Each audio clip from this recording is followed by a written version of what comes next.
Ang buhay ay itinutuon natin sa paghahanap sa katuruan, sa gabay, sa liwanag at pagpapala ng Diyos. Life could be a long search for God. For some people, it becomes a very fruitful search. For others, it becomes an endless, sometimes frustrating search for God. Can God be found? Where can God be found?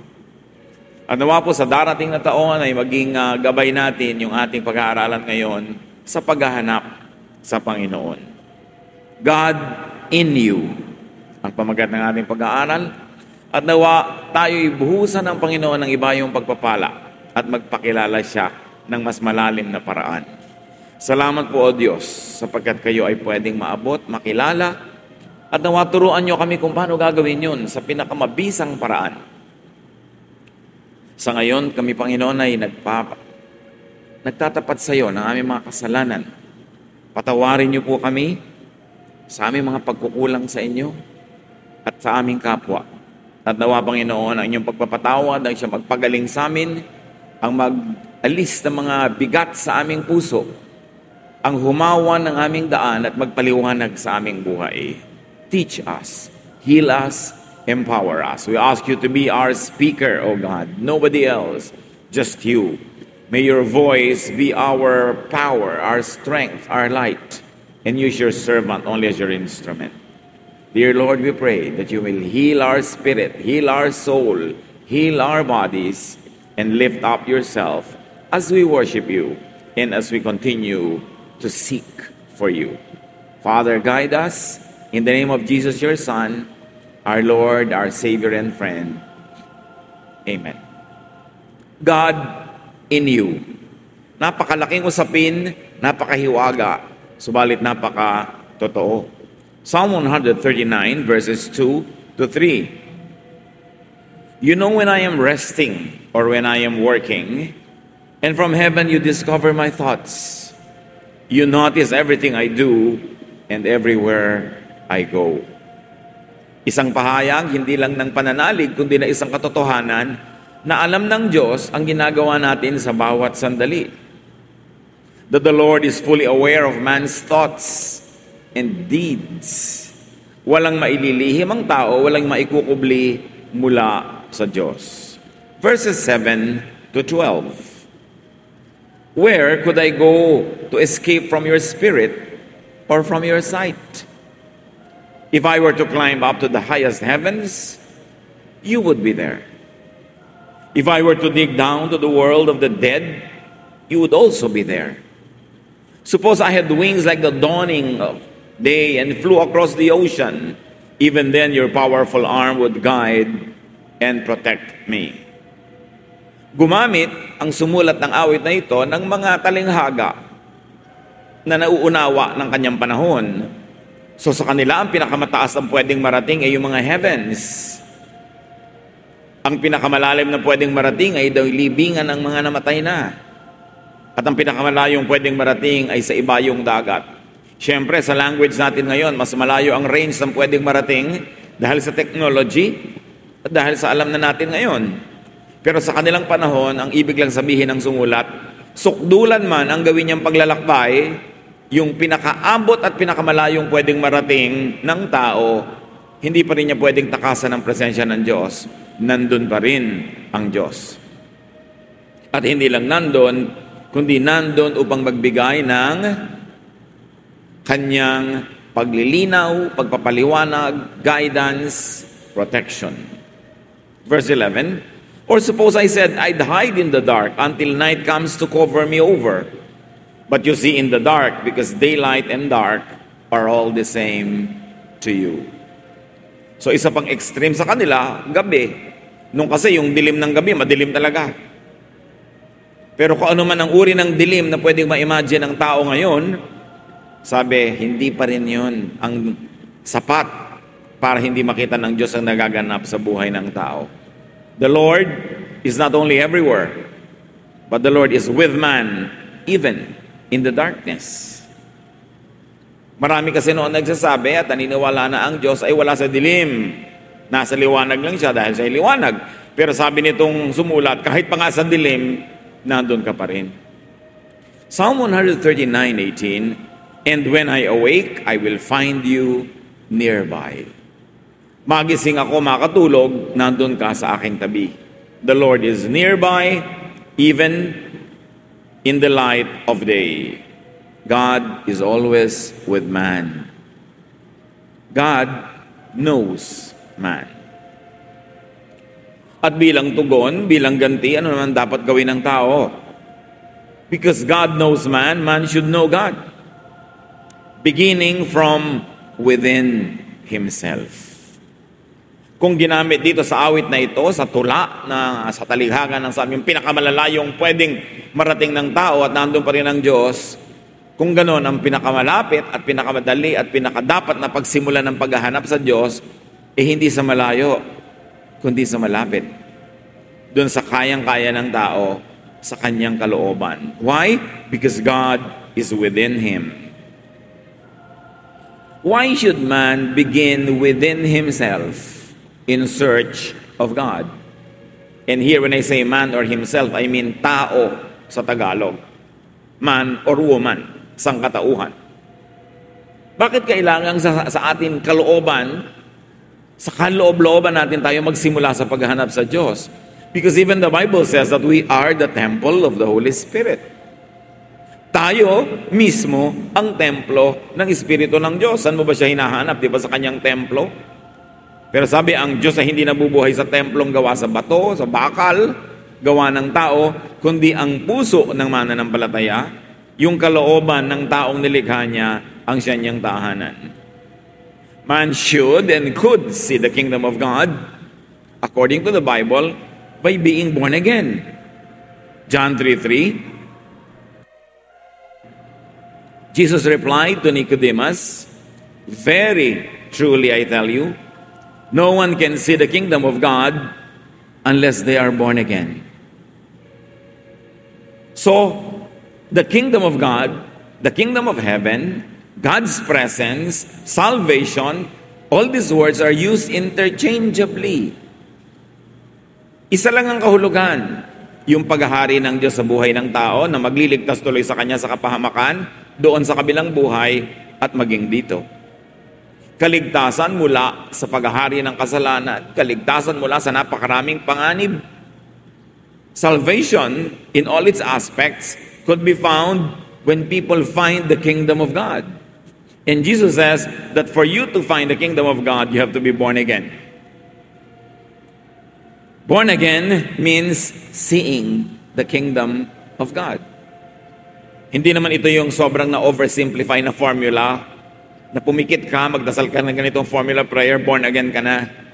Well, if you understand its meaning and really do it in great faith, you could see the kingdom of God. The formula by itself is just that, a formula.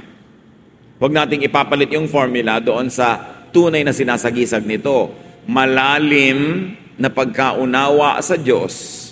Kaya tuloy, nakikita mo siya, nakikita mo ang kanyang kaharian, hindi ng physical na mata, kundi ng ating puso. If you have to see the kingdom of God, but the God and the kingdom of God is in man, what should you do? You should travel inwardly. Luke 17:21, Jesus says, the kingdom of God is within you.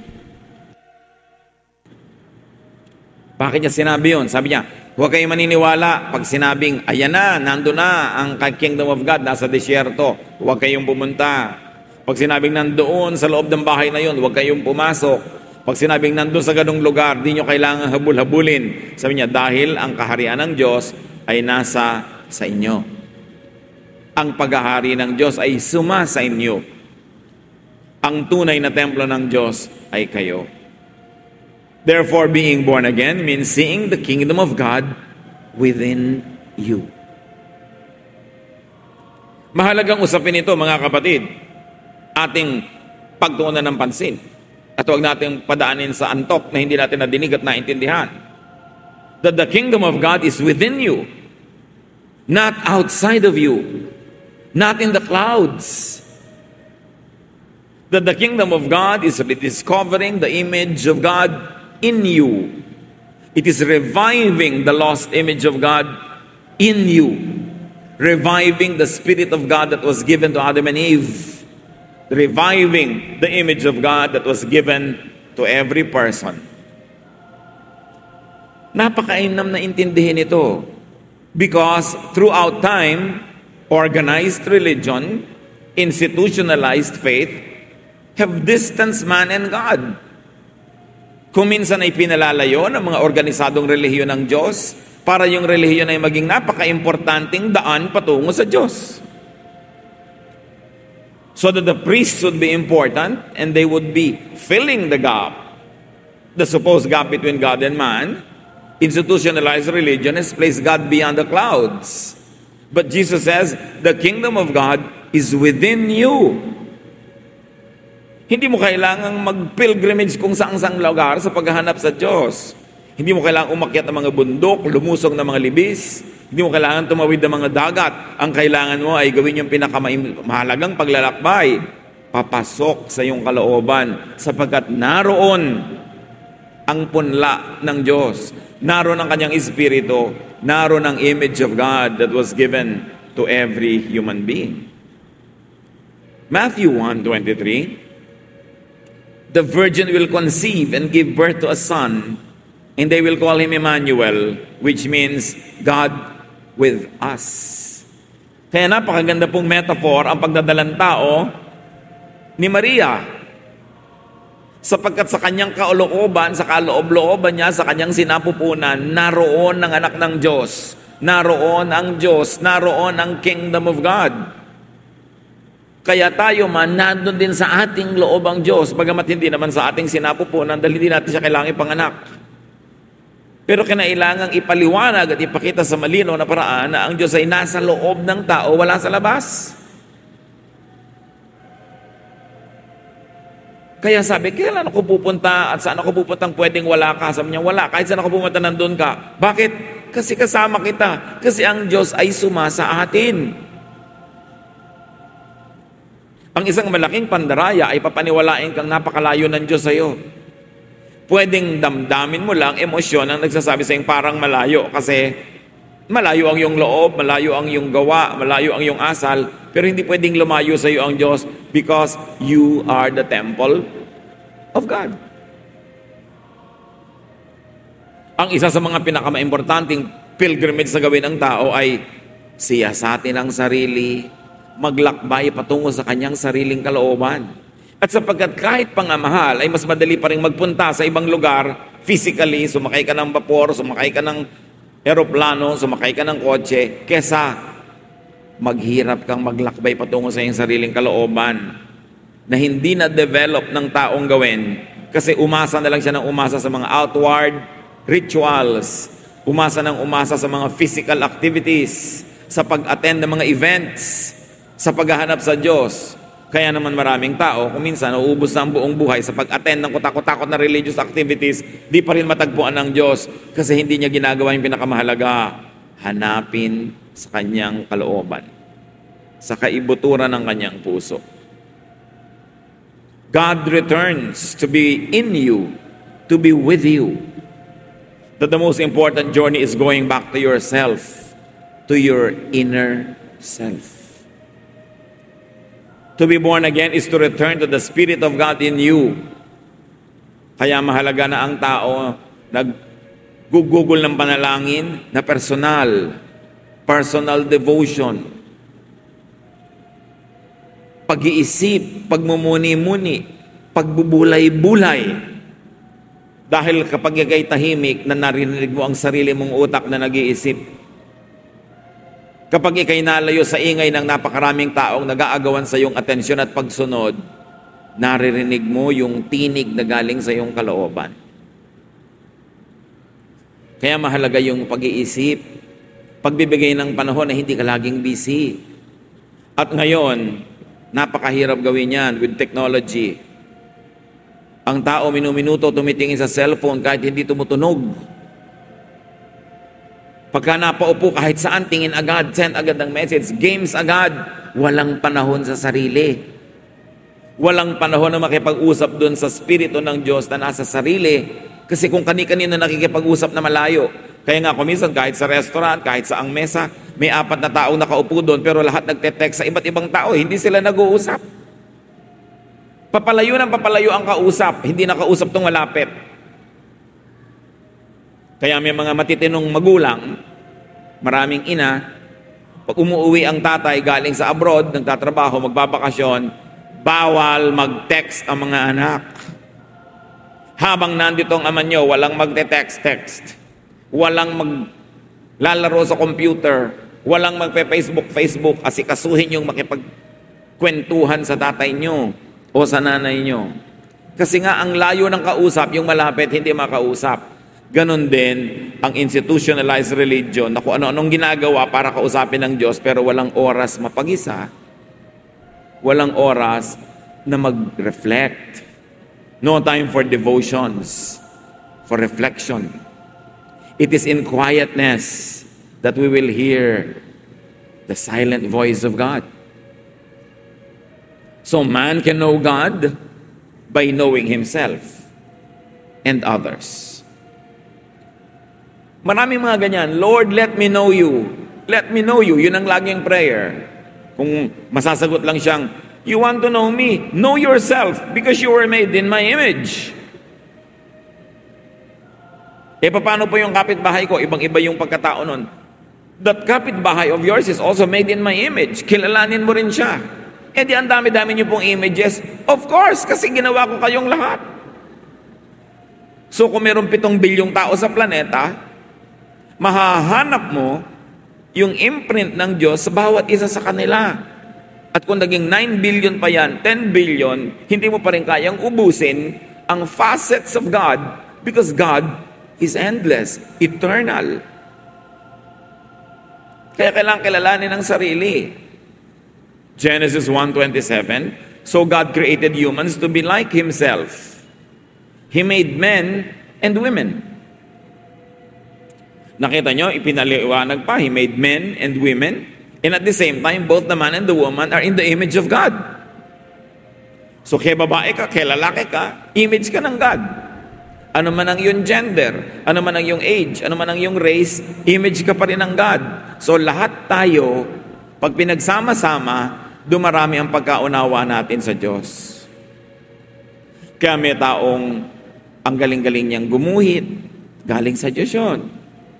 Meron ang galing-galing sa math.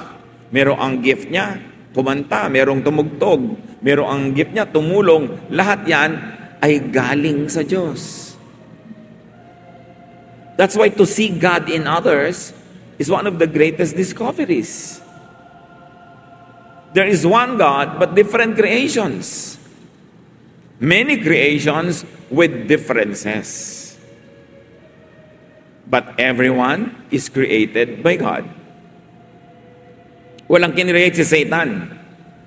Satan only comes to steal, kill, and destroy. Everyone is created by God. Psalm 24:1, the earth is the Lord's and everything in it, the world and all who live in it. So kahit yung taong hindi mo masyadong gusto, nilikha din yun ng Diyos. Yung mga talent na hindi mo alam at hindi mo hilig, gusto rin yun ng Diyos. Ibinigay lang niya sa ibang tao. Kaya ang paghahanap sa Diyos ay hindi sa mga ibabaw ng mga banal na bundok. Hindi sa mga yungib-yungib. Hindi sa mga doktri-doktrina. Hindi sa mga activities ng simbahan lamang. Kundi sa pagtitig sa kapwa-tao, sa pagtitig sa sariling kalooban, at makikita mo ang magagandang mga katangian ng Diyos na nandun, nakikilala mo ang Diyos. Men were created to be like God despite gender differences like Adam and Eve. Despite all other differences. Despite even theological differences. Do you think different theologies will make God different? Yun lang pananaw sa Kanya, pero hindi siya naiiba. People may have personal differences, but they're all made in God's image. Kaya, mahal ng Diyos ang lahat ng tao. Kasi nakikita niya yung image niya sa bawat isa ron. Although may mga distortions dahil sa kasalanan, merong mga dumi dahil sa mga pagkakamali, pero yung basic character, yung basic gifting, yung basic spirit, galing sa Diyos. At paano natin mamamahal ang kapwa pagka lang nakita na natin yung image ng Diyos sa Kanya. So in people, God has many images, not just one. There could be many faces, facets, and manifestations of the same God. Kaya makita nyo, pati yung pagkakakilala at pagpapakilala ng mga great Bible characters sa Diyos, iba-iba. Parang iba yung God of Adam, yung character niya, napakamapagpatawad. Tungang si Cain, nagkasala na, binagyan pa niyang tatak to protect him. Yung God of Noah naman, nagparusa sa iba at si Noah inalagaan. Yung God of Moses, may kahigpitan. Pagka hindi ka sumunod sa mga instruction, bigla ka na lang namamatay. But the God of Jesus and the God that Jesus presented is a God who is a friend of tax collectors and sinners. A God who forgives. A God who allows the underclass, those who are downtrodden, to be in the inner circle of Jesus. Hindi magkakaibang Diyos yun, kundi magkakaibang pagkakakilala ng mga Bible characters sa the same God. Therefore, magkakaibang pagpapakilala. Kaya makikita natin, halimbawa, pagka si Paul ang sinunod mo, ang kanyang mga pagkakakilala at pagpapakilala sa Diyos, mas mahigpit siya kaysa kay Peter.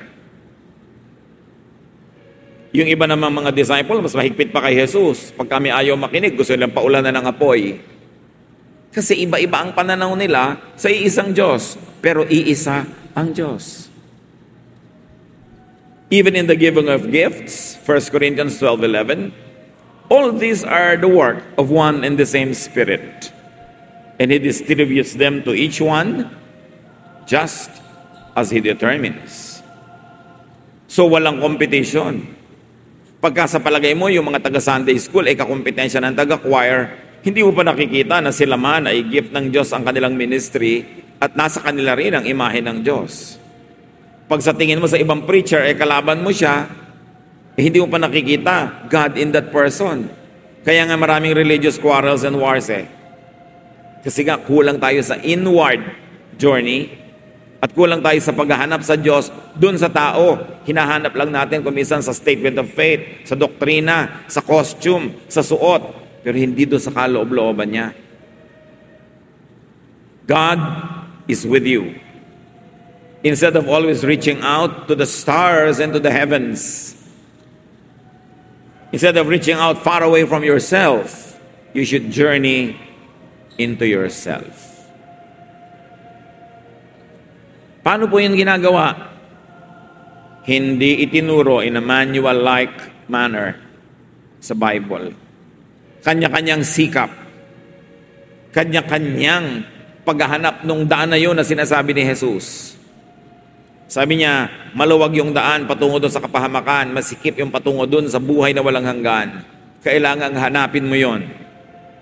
The most that religion can give you is some guidance. But it is a personal journey. Kaya hindi tayo dapat laging umaasa lang sa religious leaders, sa pastor, sa priest, sa kung kani-kanino. Kailangan meron kang sariling pakikipagniig sa Diyos. Sariling pag-aaral ng salita ng Diyos. Sariling pananalangin. At makakadevelop ka ng sarili mong style kung paano mo lalaliman ng pagkakilala sa Diyos sa pamamagitan ng pagkilala at pagtanggap sa sarili at sa kapwa. Habang hindi mo tinatanggap ang iyong sarili at hindi mo tinatanggap ang iyong kapwa, ay tinatanggihan mo rin yung Diyos kung saan after that person was made. Kaya ang tinuturo lagi, love others. But only those who truly understand it can appreciate loving others. That what you love in others is the image of God in them. That what you reject and hate in others could be the image of God in them. Mainam na pag-isipan ito. Find the image of God in you and indifferentness. in uniqueness. Do not always reject and dislike whoever and whatever is different from you. Because God is a God of variety. God is not a God of sameness. So reflect, quietly travel into your soul, into your spirit, into your person. Pero hindi mo pwedeng magawa yan na nagke-Candy Crush. Hindi mo magagawa yan na naka-Facebook ka lagi, na laging may games, laging may kausap, kasi ang hindi mo napapansin ang sarili mong espiritu. So spend enough time alone with yourself. At kung may regalo kayo mga kapatid na marapat ibigay sa sarili, ay panahon. Bigyan nyo ng mas maraming panahon ang inyong sarili. Kaniig kasama ang Diyos. You don't always have to fill every blank time with companionship, with activity. Do not mistake activity for achievement. It is in non-activity that we could be quiet enough to hear God. Huwag kayong humiga kung kailan lang talagang pagod at antok na. Maglagay kayo ng oras para sa pananalangin, sa pag-iisip, at kung minsan, sa hindi pag-iisip. Kasi pag wala kang iniisip, nakaupo ka lang doon maaaring magkaroon ng spasyo yung mensahe ng Diyos para sa iyo. Huwag sobrang paguri ng sarili at puyatin na paggising mo, antok na antok ka pa, pero may trabaho ka o may gagawin, kailangan ka nang lumipad agad, wala ka ng panahong manalangin. Wala ka ng panahong magbulay-bulay, wala ka ng panahon na tanungin ng Diyos kung anong gusto niyang gawin ninyong dalawa sa maghapon na yon. Inuubos kasi natin ang oras natin sa mga bagay na hindi naman laging mahalaga.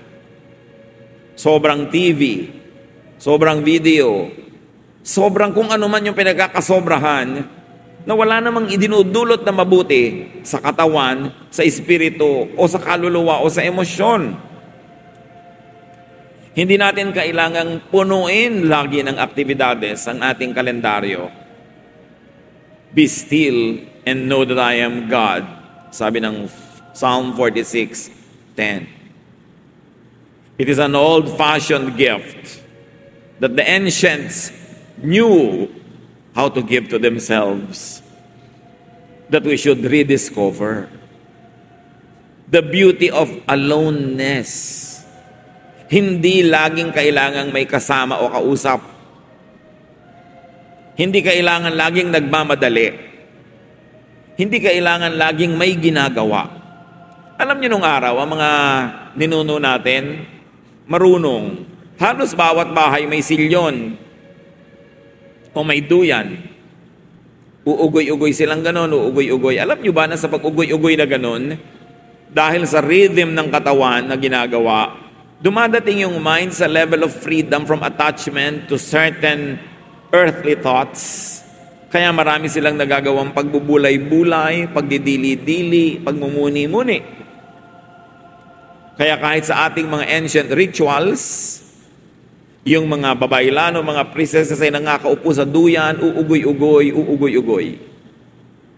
Para rin yung ginagawa ng psychiatrist na titingin kasi isang bagay na sasayaw-sayaw, uuga-uga, because it teaches you detachment from the present, from the here and the now, so that your spirit could transcend the material boundaries around it. Huwag nating alisin, mga kapatid, yung hiwaga ng ating pananampalataya. Yung hiwaga sa pananampalataya. Mula nung ang Biblia ay na-translate, na isalin sa mga wika ng karaniwang tao, progressively and increasingly, nagkaroon ng sobrang interes sa ibig sabihin ng bawat salita, bawat tuldok, bawat kataga. Kaya nagsimula din ng walang katapusang giyera, dahil hindi naman nagkakasundo-sundo lahat ng tao kung ano talaga ang kahulugan ng salitang ito, ng katagang ito, ng talinghagang ito.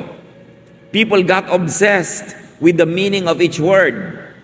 They wanted to find out what everything meant, that they forgot to behold and to appreciate the mystery of the unknown. nawala yung hiwaga, ang lahat na lang natapunan ng nakakasilaw na liwanag, na kuminsan hindi naman laging tamang liwanag. Lahat na lang gustong maunawa at maintindihan. Hindi natin kayang maunawa at maintindihan ang lahat ng hiwaga ng Diyos. How can the finite mind of man totally comprehend an infinite God?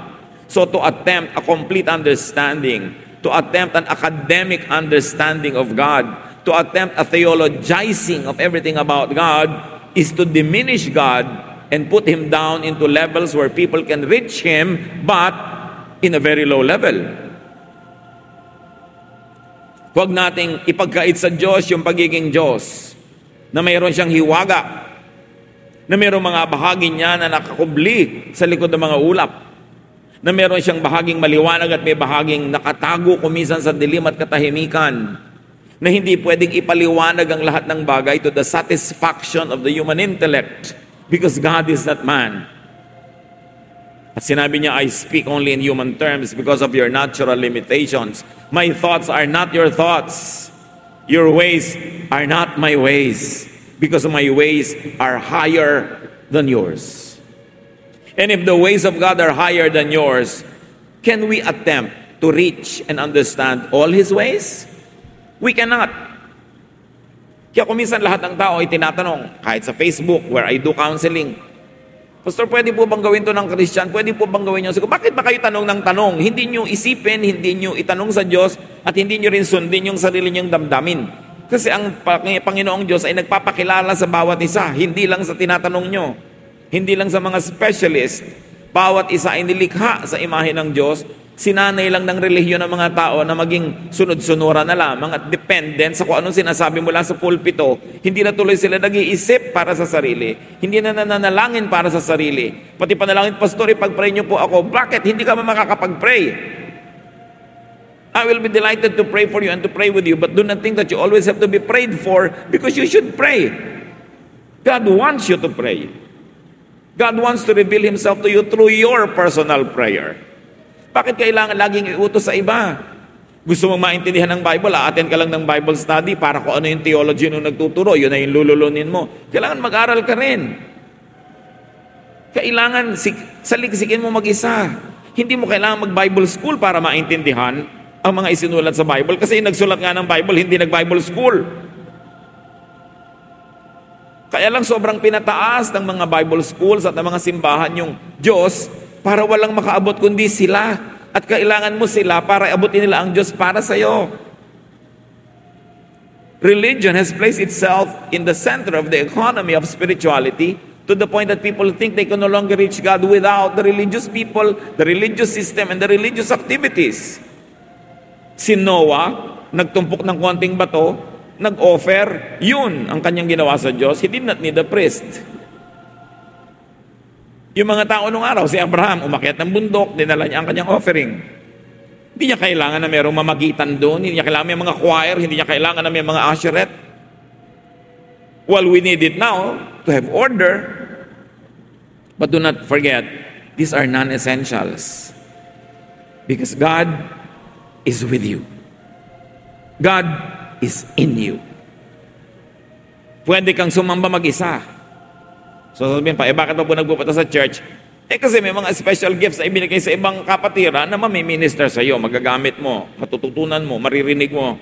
At meron ka ring gift na magagamit ng iba, so that together, we become a family. But do not be deceived into thinking that you cannot worship God by yourself. At yan ang nawala na kailangan nating ibalik, mga kapatid. Personal worship. When was the last time that you were alone in your house or room or forest or anywhere na sumasayaw ka sa Panginoon kung gusto mong sayawan? Na tumutugtog ka sa Panginoon, na umaawit ka sa Panginoon? Sapat na ba na may mga instrumentalist, specialist musicians, sa sila ang tumutugtog para sa iyo? Ikaw, kailan ka huling tumugtog sa Diyos? Kailangan mo ba yung kaloob na sasayaw-sayaw para sa iyo? Ba't di ka sumayaw din dyan where you are? Or sumayaw ka anywhere if you think that you could worship God through dancing? Kailangan lang baging specialist ang gagawa niyan? Kailangan ba na laging yung mga Bible study leader ang magpupuyat para mag-aral ng Biblia at ituro sa'yo sa Sunday school? Ba't di mo saliksikin mag-isa? Then, dagdagan mo sa pag-attend ng mga ganon, Para hindi ka lang pupunta doon para makinig, meron ka rin maiko-contribute dahil nag-aaral ka rin. Everyone has the right and the duty to study the Word of God. Do not leave it to specialists. At yan ang kailangang ibalik natin mga kapatid. Gusto nyo makilala ang Diyos? Magsumikap kayong kilalanin ang Diyos. In your own time, in your own place, in your own way. Because God is in you. Hindi ka God, but God is in you. Be still and know me, the God in you, sabi niya. Be still and know yourself, the image of God. Know yourself and see God's wonderful work in you. Know yourself and see God's wonderful image in you and in others. Psalm 139, 13-16. For you created my inmost being. You knit me together in my mother's womb. I praise you because I am fearfully and wonderfully made. Your works are wonderful. I know that full well. My frame was not hidden from you when I was made in the secret place, when I was woven together in the depths of the earth. Your eyes saw my unformed body. All the days ordained for me were written in your book before one of them came to be. What is the inevitable conclusion? God created each one of us. God caused us to be created the way we were created. If you like to be scientific, even your genetic composition was made by God. Sa dinami-rami ng iyong lola at lolo, on both on your father and mother's side, sa iba't ibang mga ugali, asal, talento ng kutakot-takot na mga ninuno mo sa iyong genetic pool, it is the Lord who decided na ang ilong mo manggagaling sa lola ng tatay mo, na ang kilay mo manggagaling sa ganong ninuno, na ang ganitong ugali mo, ang ganong pagtugtog mo galing kung kani-kanino, kasi ang dami mong pwedeng pagkunan. Kaya kahit magkakapatid, magkakaiba ng ugali, magkakaiba ng talento. Dahil pareho nga ang tatay at nanay nila, pero sa genes, sa dugo na dala ng tatay at nanay nila, nananalaytay ang napakaraming mga dugo ng napakaraming iba't ibang mga ninuno. And you are not an accident. Nobody is an accident. Everybody is wonderfully made. Kailan kaya natin maintindihan yon? Kailan mo maintindihan, kapatid, that you are wonderfully made, at hindi lang yan pang-uto? Kasi if you were a mistake, sino nagkamali? Di ang Diyos? At kailan natin maintindihan na hindi lang tayo ang wonderfully made, kundi pati yung kapwa natin? Pati yung kapwang hindi natin kamukha, pati yung kapwang ayaw natin, Diyos pa rin ang gumawa sa Kanya. Kailan lalawak yung pag-ibig natin beyond the self? But to embrace and love God who is in everybody. Kaya mag-ingat-ingat din tayo kuminsan, kasi pag sobrang relihiyoso ang tao, wala siyang ginawa kundi maghampas sa sarili, wala siyang ginawa kundi self-flagellation, self-bashing. Lagi na lang niya sinasabing, wala akong kwenta, wala akong kahalahalaga, ako'y marumi, ako'y makasalanan. Well, it is true. It is not the complete, and it's not the biggest truth about you. The biggest truth about you is that you are the temple of the Holy Spirit, that God's image is in you, that God is in you. Kung natalsik-talsikan ka man ng putik ng mga dumadaan sa sakyan habang naglalakad ka, hindi ka putik, natalsikan ka lang. Kung nadapa ka man at nasugatan, hindi ka galos o sugat, nasugatan ka lang. At kung nagkamali ka man, hindi ka pagkakamali, nagkamali ka lang. Habang hindi natin dapat na sobrang purihin ang sarili at pawalang sala ang sarili, hindi rin natin dapat sobrang i-condemn ng ating mga sarili. Kasi binabaliwala natin yung pagpapala na ibinigay sa atin ng Diyos. Yung Diyos ko, ako po'y walang karapatan, wala pa akong karapat-dapat dito. Hindi yung totoo, may karapatan ka kasi anak ka ng Diyos. Kung minsan sobra tayong dramatic sa ating pagpapababa sa sarili, hindi mo malaman kung inuuto natin ng Diyos para lang ma-manipulate natin siya, maibigay yung gusto natin na sobrang pagpapakumbaba tulad ng ginagawa ng mga may kailangan sa kanilang mga amo. Habang hindi tayo dapat magyabang, pero huwag nating lilimutin, we were made in God's image, so we treat ourselves with dignity also. Kahit tayo nagkakamali. Kahit tayo nasusugatan. Kahit tayo nagkakasakit, hindi tayo yung sakit, hindi tayo yung mikrobyo, nagkakasakit lang tayo. At meron tayong manggagamot. At ganun din dapat ang pananaw natin sa ating kapwa. Yung kapwa mo, hindi siya kasalanan, siya ay nagkakasala lang. Hindi siya marumi, narurumihan lang. Hindi siya salot. Kuminsan lang talaga, para siyang sinasalakay ng mga salot. Kailan natin mauunawa na ang Diyos ay nasa ating lahat? Na pag kinaitan mo, pinagkaitan mo ang iyong kapwa, pag siya ay nilinlang mo, pag pinagsamantalahan mo siya, pag kinawawa mo siya, ay ginagawa mo yun sa Diyos. Pag tinatalikuran mo ang iyong asawa at ang sumpa mong katapatan sa kanya, ay pinagtataksilan mo ang Diyos. Pag pinapabayaan mo ang mga tungkulin mo sa iyong mga anak, ay pinapabayaan mo ang Diyos na nandun sa mga anak mo na yun. Tuloy, nasisira ka nilang pagkatao. Nagkakaroon ng negative na ugali. Nawawasak ang kanilang mga behavior. Damaged. Napagkakamalang tuloy natin silang salot. Pero sila'y biktima pala. Be careful with how you treat other people. Because God is in them also. And you cannot find this image of God uniquely given to you and to people if you would insist on imposing molds and uniformity and sameness on everyone. We've got to appreciate our differentness because God made us so. Sabi nga nung Psalm, you have ordained for me all the days of my life. Hindi naman ibig sabihin na itinalaga na ng Diyos kung sino ang mapapangasawa mo, kung anong kakainin mo sa araw na to, pero dahil sa genetic composition na ginawa niya sa iyo, para na rin niyang binigyan ka ng landas na tatahakin. Kasi kung ang talaga ibinigay niya sa iyong gift, music, hindi ka siguro magiging engineer. Pwedeng hindi ka maging tunay na musician, pero nagme-music ka pa rin whenever you can. Kasi yun ikaw yun ang takda, yun ang kapalaran. Kaya huwag din nating kontrahin yung nakatakda sa kapwa. Kung saan siya nakahilig, doon bumuwal. Yun talaga ang gusto niya na propesyon. Yun ang gusto niyang buhay. Eh di yun siya. Ginilikha siyang ganun, kaya niya gusto. Tinuruan mo ba siyang magustuhan niya yon? Hindi. Likas. Nakatakda. Tingnan natin yun. Huwag natin gawing misyon na baguhin ang lahat ng tao. Ang gawin nating misyon, madiskubre kung ano ang ibinigay sa kanya ng Diyos at tulungan natin siyang yumabong, mamulaklak. Huwag din nating pigilin ang ating sarili lagi na akala natin yun ay kinatutuwa ng Diyos dahil binigyan tayo ng Diyos sa mga likas na hilig, likas na galing, likas na talento. At ang paglinang, ang pagdevelop sa mga yon is a great act of worship because you are doing God's will for you. So know God. But how can an infinite God be known by finite men? Know what was given to you.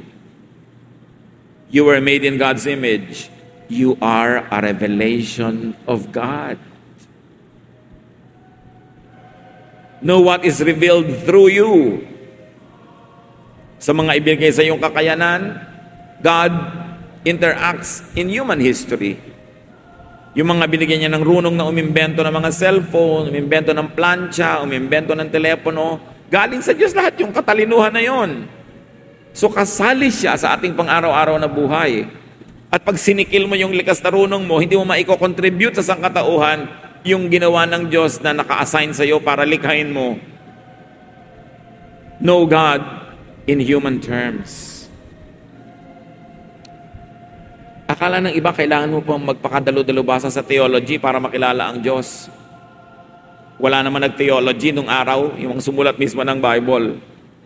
Kilalanin mo ang Diyos in your language, in your context. in your experience. Hindi lang sa mga seminaryo nagpapakilala ang Diyos. Hindi lang sa mga pulpito nagpapakilala ang Diyos sa iyo, sa araw-araw na buhay mo, kasama mo siya. So makinig ka. Maging sensitive. Know God in your terms. Because God will not reveal to you what is beyond you. Hindi naman ipapaabot sa iyo ng Diyos yung hindi mo abot eh. So saan mo makikilala at paano mo makikilala ang Diyos? Doon sa abot mo. Hindi mo kailangang magsikap na abutin yung hindi mo abot.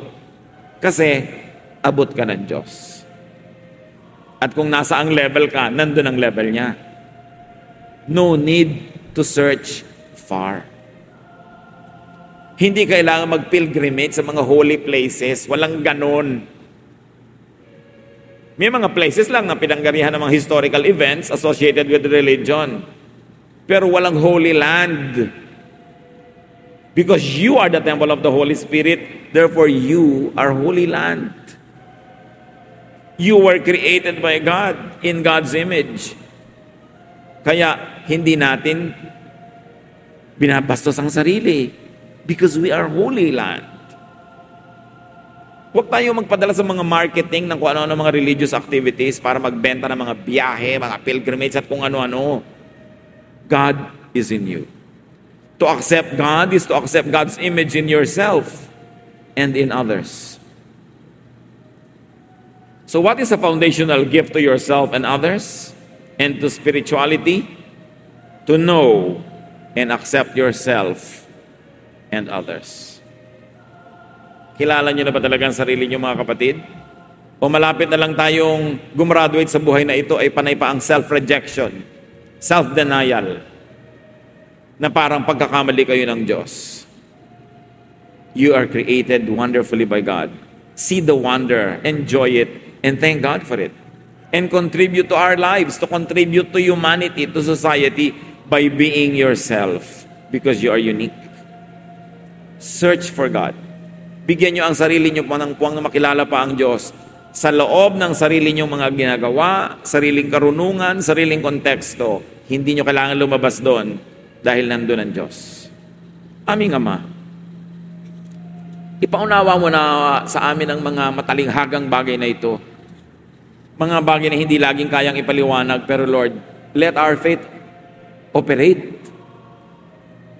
Turuan mo kami na to always want to intellectualize and to understand everything the way we read manuals. But teach us to behold you in your wonder, in your glory, in your revelation, and even in your secrets. Because secret things belong to you, O God. Teach us to just trust. Na mag-operate kami sa karunungan, mag-operate din kami sa intuition, sa pakiramdam, sa aming espiritu. Dahil kami ay body, soul, and spirit. Hindi lang body, hindi lang brain, hindi lang thought, kundi spirit din.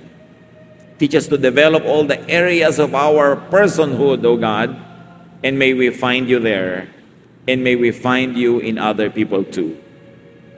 Pagbulay-bulayan pa natin, mga kapatid, na ilang saglit, hanapan ng application, how to find God in you and in others.